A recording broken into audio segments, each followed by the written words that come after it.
कैसे हो मेरे प्रिय बच्चे? पूरे शहर को लगा था कि वह तुम्हें खत्म कर देंगे। उन्होंने तुम्हारा मजाक उड़ाया, तुम्हारे बारे में जहरीली अफवाहें फैलाई और तुम्हारे दर्द को अपनी खोखली जिंदगी में एंटरटेनमेंट के लिए एक सस्ता तमाशा बना दिया। वो तुम्हें ऐसे देखते थे जैसे तुम्हारा गिरना कोई पब्लिक ड्रामा हो, और तुम्हारी हर ठोकर पर ऐसे खुश होते थे जैसे यह उनकी अपनी जीत हो। लेकिन अब ध्यान से सुनो, उनकी हंसी अब एक खामोशी में सड़ चुकी है। जो मजाक कल तक जोर जोर से गूंजता था, आज वो एक अजीब सी चुभन बनकर उनके गले में अटकता है। जिसे वो तुम्हारी हार समझ रहे थे, वो असल में एक आईना निकला जो उनकी अपनी दोगली सोच को दिखा रहा है। और यूनिवर्स की आयरनी तो देखो, तुम आज खड़े हो पहले से ज्यादा स्ट्रेंथ, ज्यादा चमकते हुए और ज्यादा मजबूत, जबकि वो लोग अपनी ही शर्म के सैलाब में डूब रहे हैं। यह सिर्फ शर्मिंदगी नहीं है, यह उनका पर्दाफाश है, यह फैसला है, यह सच का वो वजन है जो अब एक एक करके उन सब पर गिर रहा है।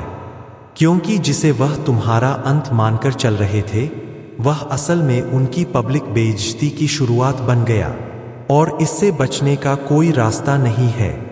तुम्हारी हर एक सांस, तुम्हारा हर एक कदम इस बात का जीता जागता सबूत है कि उनके झूठ तुम्हें रोक तो नहीं पाए, लेकिन उन झूठों ने उन्हें बर्बाद जरूर कर दिया।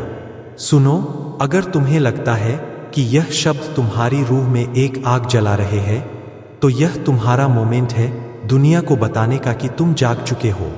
इस वीडियो को लाइक करो, अगर अभी तक नहीं किया है तो हनुमान जी का पावर को सब्सक्राइब करो और कमेंट में 99 लिखो। 99 क्यों? क्योंकि यह इस बात का सिंबल है कि भले ही उन लोगों ने तुम्हें 100 तक यानी परफेक्शन तक पहुंचने से रोकने की कोशिश की, लेकिन यूनिवर्स ने तुम्हें 99 पर बचाए रखा, यह दिखाने के लिए कि प्रोसेस अभी खत्म नहीं हुआ है, कि बेस्ट तो अभी आना बाकी है और तुम्हारी कहानी के सबसे शानदार चैप्टर्स अभी लिखे जाने हैं। उनकी रेपुटेशन तुम्हारी गलत इमेज पर बनी थी। सालों तक उन्होंने तुम्हें प्रॉब्लम की तरह दिखाया ताकि वह खुद को सही साबित कर सके। उन्होंने तुम्हारी हर छोटी बड़ी बात को एक कार्टून बना दिया, तुम्हारी खामोशी को तोड़ मरोड़ कर ऐसा दिखाया जैसे तुम गुनहगार हो। उन्होंने तुम्हारे गिरने को तुम्हारी बेरुखी का नाम दे दिया। हर अफवाह 1 इंच की तरह थी और हर आधा सच गीले सीमेंट की तरह। उन्होंने तुम्हारे ऊपर एक ऐसी झूठी दीवार खड़ी की जिसे देखकर वह खुद को सुपीरियर महसूस कर सके, और उसे शहर के चौक पर ऐसे टांग दिया जैसे वह कोई नेकी का झंडा हो। उन्होंने तुम्हें एक टूटे हुए शीशे की तरह इस्तेमाल किया ताकि उन्हें अपनी दरारें ना देखनी पड़े।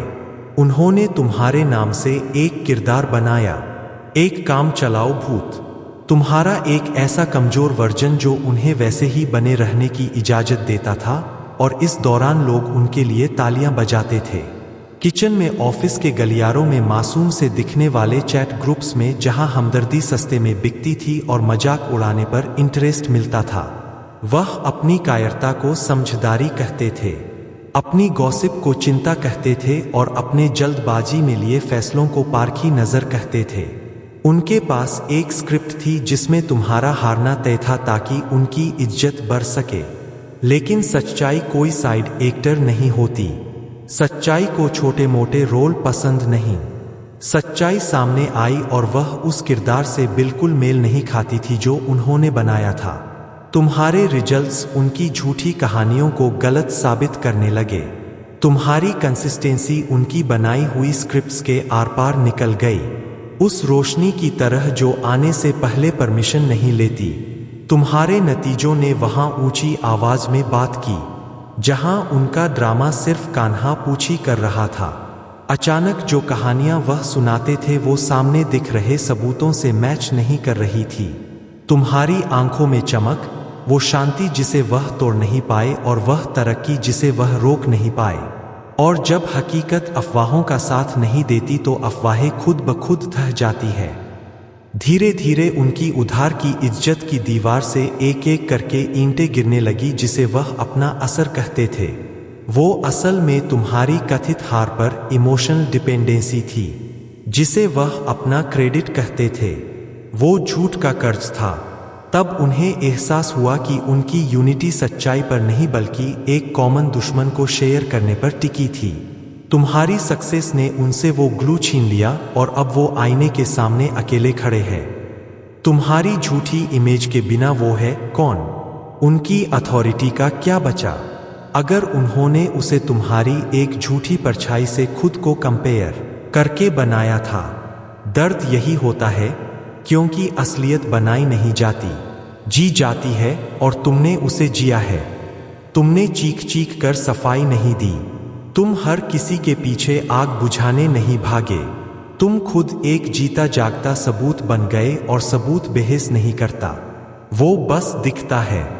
अब शर्मिंदगी इस बात की नहीं है कि उन्होंने तुम्हारे बारे में क्या कहा, बल्कि इस बात की है कि इस सब से उनके बारे में क्या पता चला।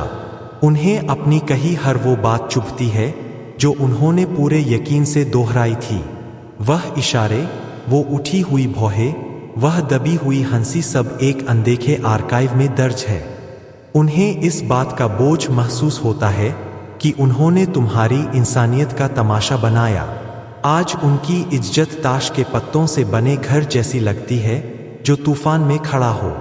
एक पत्ता छुओ तो सब काम पता है, दूसरा छुओ तो जमीन हिल जाती है, क्योंकि तुम्हारी मौजूदगी उनकी कहानी को झूठा साबित करती है। तुम्हारी शांति उनके भाषण को बेकार कर देती है, तुम्हारी तरक्की उनकी आलोचना का दम घोट देती है। जो लोग पहले उनका ड्रामा मजे लेकर देखते थे, अब उन्हें भी वह सस्ता सामान, वह झूठ, वो बढ़ा चढ़ाकर कई बातें दिखने लगी है। वो अब पुराने पल, तारीखें और शब्द याद करके सोचने लगे हैं कि तुम्हें डुबाने के लिए उनमें इतना जुनून क्यों था, जबकि तुमने तो बस आगे बढ़ना जारी रखा था। दूसरों को बर्बाद करके बनाई गई इज्जत हमेशा अपना बिल भेजती है, और बिल अब ब्याज के साथ आ चुका है। अब तो वो लोग भी जिन्होंने तुमसे मुंह मोड़ लिया था, इस बात का बोझ महसूस कर रहे हैं कि उन्होंने कुछ देर की हंसी के लिए अपनी इज्जत किराए पर दे दी थी और तुम्हें कुछ भी समझाने की जरूरत नहीं है। तुम चलते हो, बनाते हो, खिलते हो, यही सजा है, यही फैसला है। इसीलिए तुम्हारा हर नया कदम एक और पेच कसता है और उस ढांचे को चरमरा देता है। यह बदलाव नहीं है, यह नतीजा है, यह तमाशा नहीं है, यह एक शांत इंसाफ है। और जब इंसाफ बिना शोर किए आता है तो दोगलापन अंदर ही अंदर चीखता है। महसूस कर रहे हो वो झूठी दीवार गिर रही है, वो ढांचा चरमरा रहा है, पर्दा नीचे आ रहा है और उस अंधेरे में कुछ बहुत बड़ा बेनकाब होने वाला है। उनके मिलजुल कर की गई साजिश अब उनका मिलजुल कर किया गया कबूलनामा बन चुकी है। उन्हें लगा था कि चुप्पी एक ढाल है कि जितनी ज्यादा गर्दनें एक साथ हाँ में हिलेगी और जितनी ज्यादा मुंह सही वक्त पर बंद रहेंगे, सच हवा में धुएं की तरह गायब हो जाएगा। उन्हें लगा था कि भेड़ एक दीवार है कि झुंड में खो जाने से वह किसी को नजर नहीं आएंगे, लेकिन हकीकत कहीं ज्यादा बेरहम और सटीक निकली। उनका हर एक जैसा इशारा, हर नजर चुराना, हर छिपकर शेयर की गई हंसी गुनाह का एक जीता जागता आर्काइव बन गया। और इससे कोई फर्क नहीं पड़ता कि वो कितना छिपने की कोशिश करे, क्योंकि उनकी एक जैसी खामोशी आज किसी भी शब्द से ज्यादा जोर से चीख रही है। जिसे वह समझदारी समझ रहे थे, वह असल में मिलकर की गई कायरता थी। जिसे वह अपनी सीक्रेट पार्टनरशिप मान रहे थे, वह असल में शर्मिंदगी के साथ साइन किया हुआ एक कॉन्ट्रैक्ट था। और अब उन्हें अलग अलग गुनहगारों की तरह नहीं बल्कि एक पूरे सिस्टम की तरह देखा जा रहा है, जिसने खुद ही सच के सामने अपने कपड़े उतार दिए हैं। और विडंबना तो देखो कितनी गहरी है। उनकी एकता जो उन्हें अपना सबसे बड़ा हथियार लगती थी, वही उनके गुनाह का सबसे बड़ा सबूत बन गई। समझ रहे हो? हर वो सिर जो सच ना देखने के लिए झुका, वो धोखे के एक दस्तावेज पर एक सिग्नेचर था। हर वो मुंह जिसने चुप रहना चुना, उसने सबूतों पर एक मोहर लगा दी। वही भीड़ जो पहले आम सहमति लगती थी, अब दोगलेपन की एक जीता जागती गवाही बन गई है और यहाँ से भागने का कोई रास्ता नहीं है। जब सच्चाई स्टेज पर आती है तो भीड़ गायब नहीं होती, वो एक आईना बन जाती है और वो आईना सिर्फ बोलने वालों के चेहरे नहीं दिखाता बल्कि उनके भी चेहरे दिखाता है, जिन्होंने इशारों से तालियां बजाई, जिन्होंने अपनी नज़रों से कान्हा फूंसी की और जिन्होंने खुद को बचाने के लिए न्यूट्रल रहने का नाटक किया। लेकिन न्यूट्रल रहना कभी भी न्यूट्रल नहीं होता, वह तो छुपे तौर पर हिस्सा लेना ही होता है और यह बात वह अच्छे से जानते हैं। इसीलिए अब उनकी खामोशी का वजन टनों का हो गया है, क्योंकि यह अब सावधानी नहीं बल्कि साबित हो चुकी मिलीभगत है। भीड़ में छिपने की उनकी कोशिश उन्हीं पर भारी पड़ गई है। लोग यह नहीं कहते वह एक था या कुछ लोग थे, लोग कहते हैं वह सब थे।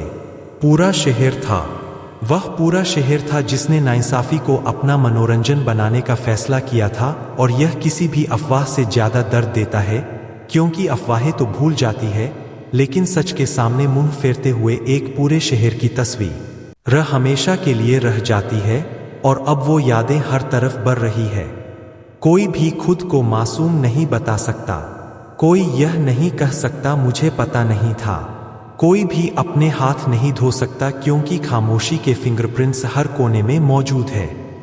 मिलीभगत बत्ती नहीं वो जमा होती है और उस सामूहिक बोझ के नीचे शर्मिंदगी की बर्दाश्त के बाहर हो जाती है। हर गुजरते दिन के साथ जब भी कोई तुम्हारा नाम लेता है उनका गला घुटने लगता है, क्योंकि यह सिर्फ वो नहीं है जो उन्होंने किया, यह वो है जिसकी उन्होंने इजाजत दी, जिसे उन्होंने सेलिब्रेट किया, जिस पर उन्होंने पर्दा डाला। और अब आता है वह हिस्सा जो उन्हें अकेले में तड़पाता है। वो जानते हैं कि चाहे वह कितनी भी सफाई देने की कोशिश करें, दुनिया ने उन्हें एक साथ ऐसा करते हुए देखा था। मजाक सामूहिक था, तालियां सामूहिक थी, खामोशी सामूहिक थी और इसीलिए उनका कबूलनामा भी सामूहिक है। आज उस शहर को उसकी झूठी इज्जत के लिए नहीं बल्कि उसकी बेशर्म मिलीभगत के लिए याद किया जाता है। उन्हें अब इज्जतदार लोगों की तरह नहीं बल्कि अपने ही बुने जाल में फंसे साथियों की तरह देखा जाता है। और जब वह इस दाग को छिपाने की कोशिश करते हैं तो सच्चाई उसे बार बार उजागर कर देती है, एक ऐसे खुले घाव की तरह जो कभी नहीं भरता। ध्यान से सुनो क्योंकि अब क्लाइमेक्स आ रहा है। जो पहले मजाक और इल्जामों की एक जीत वाली धुन लगती थी, अब वो एक साथ रोने की आवाज जैसी लगती है। शर्मिंदगी का एक ऐसा मातम जिसे वह कभी बंद नहीं कर पाएंगे।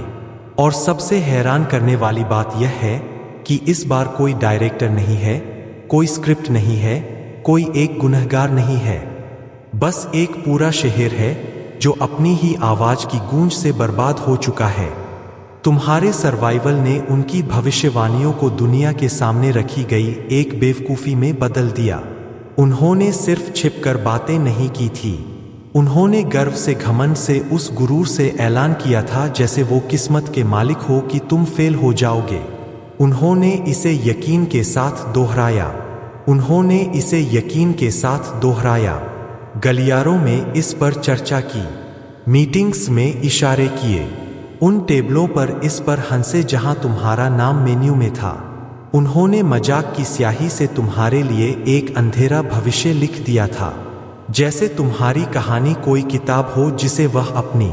तुम में बहुत सकारात्मक और प्रभावशाली ऊर्जा है, तुम बहुत सम्मानजनक इंसान हो, लोग तुम्हारी बात मानते हैं, तुम्हारी इज्जत करते हैं, शायद बहुत पढ़े लिखे हो, तुम्हारा एक रुतबा है। यह शख्स कोशिश करता है कि लोगों के सामने तुम्हारी बुराई करे, तुम्हारी इज्जत को ठेस पहुंचाए, लेकिन लोग उसकी बात नहीं मानते।